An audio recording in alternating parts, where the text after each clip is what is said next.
This video was made possible by Napleton Subaru of Schaumburg.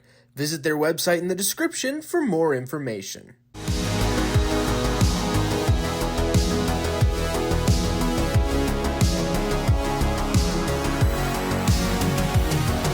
Alright, what's up guys? My name is Zach and today I am driving a 2022 Subaru Forester Limited. Up front is a 2.5 liter flat 4 and down below is a CVT. Now I am super excited to be driving this here Subaru Forester for a couple of reasons. Well, first of all, I love Subaru. Subaru is one of my favorite brands. They have been for a while and I'm happy to say that they've continued to do so. However, the second reason is the fact that the 2022 Forester does get a slight facelift. As you can see, this is the 2022.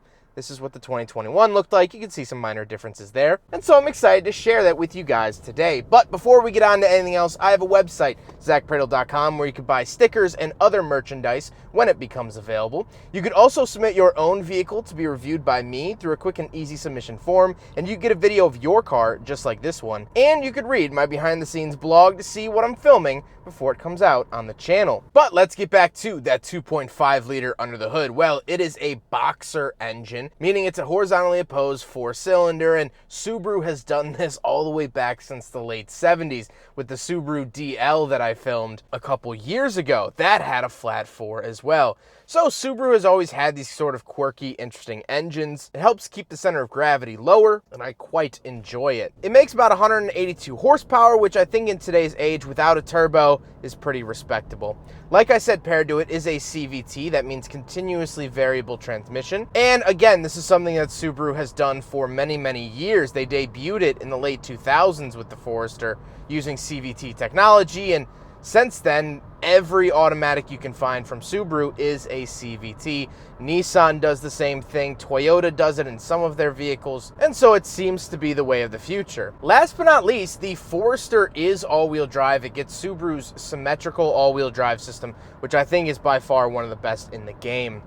With that stuff out of the way, let's talk about the interior. Well, in front of me, I have two physical gauges and a screen. On the left is my tachometer, on the right is my speedometer, and then in the center, I do get a lot of information that I can sort of switch around as well.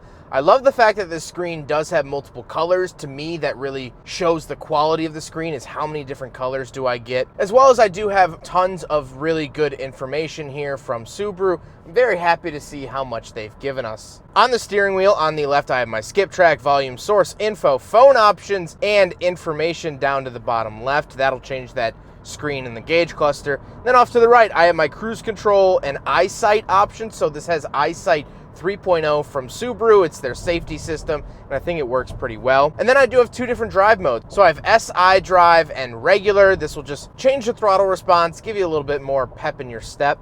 And then I do have a heated steering wheel option to the bottom right. Moving off to the left, I do have a climate control vent, and I have a bunch of buttons down below for the tailgate, SRH off, memory tailgate, gauge dimmer switch, traction control, automatic start-stop on and off, and blind spot monitoring on and off. Tons of great features off to the left. Moving on to the door, I do have the latch to get in and out, power mirrors, power locks, and power windows. Moving into the center, up at the very top, I do have a really, really nice information gauge. This is giving me all kinds of cool things I can swipe through here. I love this also because it does sort of harken back to older off-road vehicles having telemetry up on the dash, like this old 4Runner or this old Nissan pickup truck from the 90s and 80s. So I kind of like the positioning of that, and I think it sort of mimics that pretty well. But moving down below that, we have the actual infotainment system. I'm not going to talk about this too long. I've done a lot of Subarus with it, but I do like the functionality of it. I actually prefer the smaller screens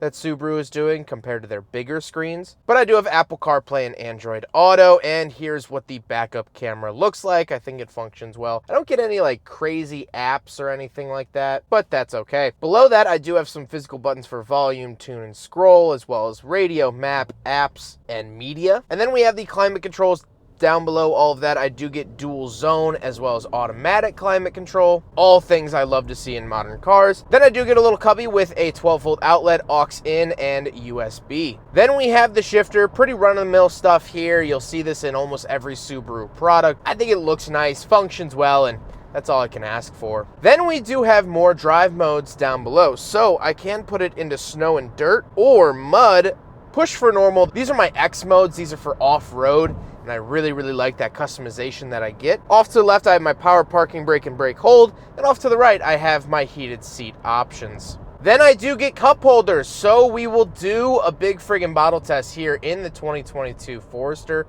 And unfortunately, you can take this divider out. Unfortunately, I just have to give it a fail. Then we do get a center console and the seats. The seats are leather. They are very, very nice. They're perforated leather. I think they're nice and comfortable, especially for a vehicle like this. I do recommend the leather seats over the cloth seats that you normally find in more base model Subarus. I just prefer the leather. I think they feel nicer and they are more comfortable, but that's up to you.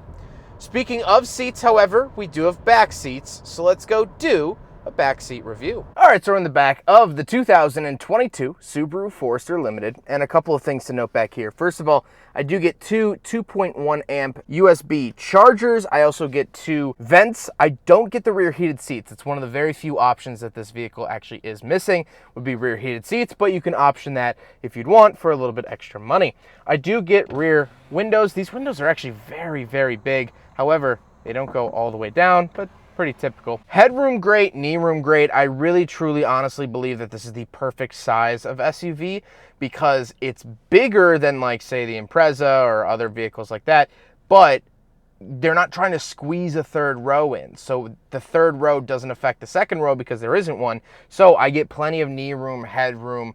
Fantastic. You'll find this similar feeling in RAV4s, CX-5s, things like that. I think this class of vehicle, which is probably why it sells so well, is just the perfect size. I really, really like that. I do get a center console as well, two cup holders in there, but nothing to write home about. Let's go hop around the very back. We'll take a quick look at the trunk and cargo space, and then we'll talk about the looks. All right, so we're on the back of the Subaru Forester, and I do have a button here on the key fob, and then you can pop it up like that. Couple of things to note back here. First of all, I do have the Harman Kardon speaker system, very, very nice. I do get this very nice rubberized floor mat. Absolutely love this material. Get a 12-volt outlet, fantastic for camping or inflating a tire or anything like that. And I do get these buttons to lower the second row of seats. Now that one's not going fully down because my camera equipment case is there, but you get the gist. I also have this very nice privacy cover. Really, really fantastic. And we can come down here, open this up, and we get even more storage down here for tools or essentials or things you don't have to access on a daily basis that you want to keep in the car. Very, very cool. And like I said, I think this is the perfect size of car because it gets that second row, it's nice and comfy, but you still get the giant trunk.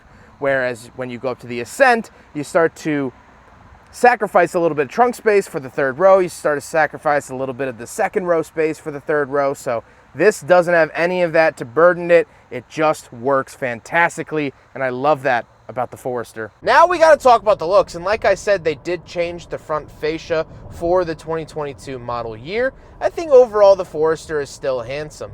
The one thing I don't like about the Forester is that they've gotten so much bigger than the original Foresters. Take a look at this little guy and then take a look at this. They seem like very different cars.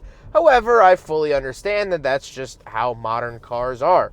Things get bigger over time and you can't really fault it too much for that. But overall, I do think it's a decently handsome and good-looking vehicle. But with all of that being said, let's get on to my final thoughts. What do I think finally driving the 2022 Subaru Forester Limited? Well, as I said at the top of the video, I've always liked Subaru. Subarus have been one of those brands to me that they feel like the home team. They feel like the Cubs, you know? They might not always win all the time, but you have that sort of love with them. And everyone I talk to who buys a Subaru never goes back to any other brand. I think they sew catnip into the seats. It's really, really interesting to see. They even sell these badges that go on the back of cars that say, this is my first Subaru, this is my 6th Subaru, this is my 8th Subaru, whatever it might be. And honestly, being a Mazda owner, I've owned 5 Mazdas, I'm kind of jealous of that little badge. I wish I could put one of those on my car saying that I've owned 5 Mazdas.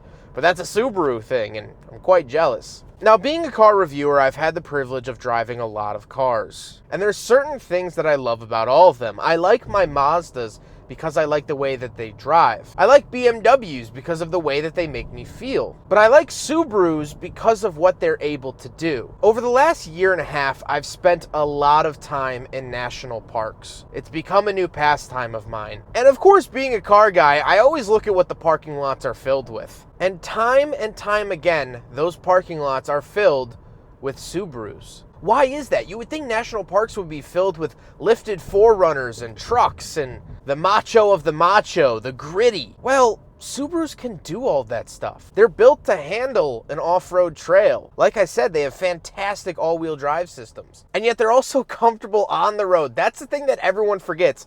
I love lifted 4Runners. I love Sequoias. I love these hardcore off-road rigs. But driving them every day makes you scratch your head and plug your ears.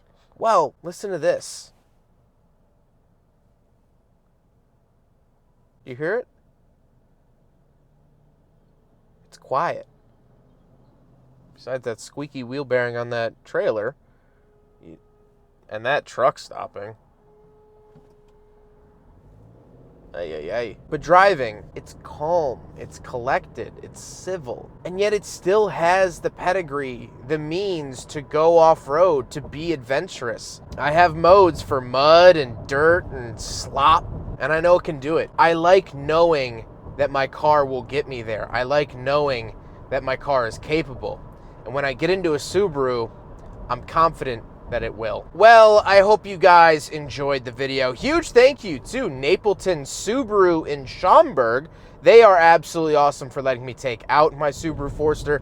They have some great customer service there. I was chatting with the staff just this morning, and we were sharing laughs and stories and ideas, which is just something fantastic. I'm so excited to be working with Napleton Subaru. It's been a great experience so far, and I can't recommend them enough. Please, if you're in the Chicagoland area, come check them out. Come test drive something. You won't regret it. But I hope you guys enjoyed the video. Don't forget to rate the video, comment on the video, and subscribe if you really liked it. Take care, guys.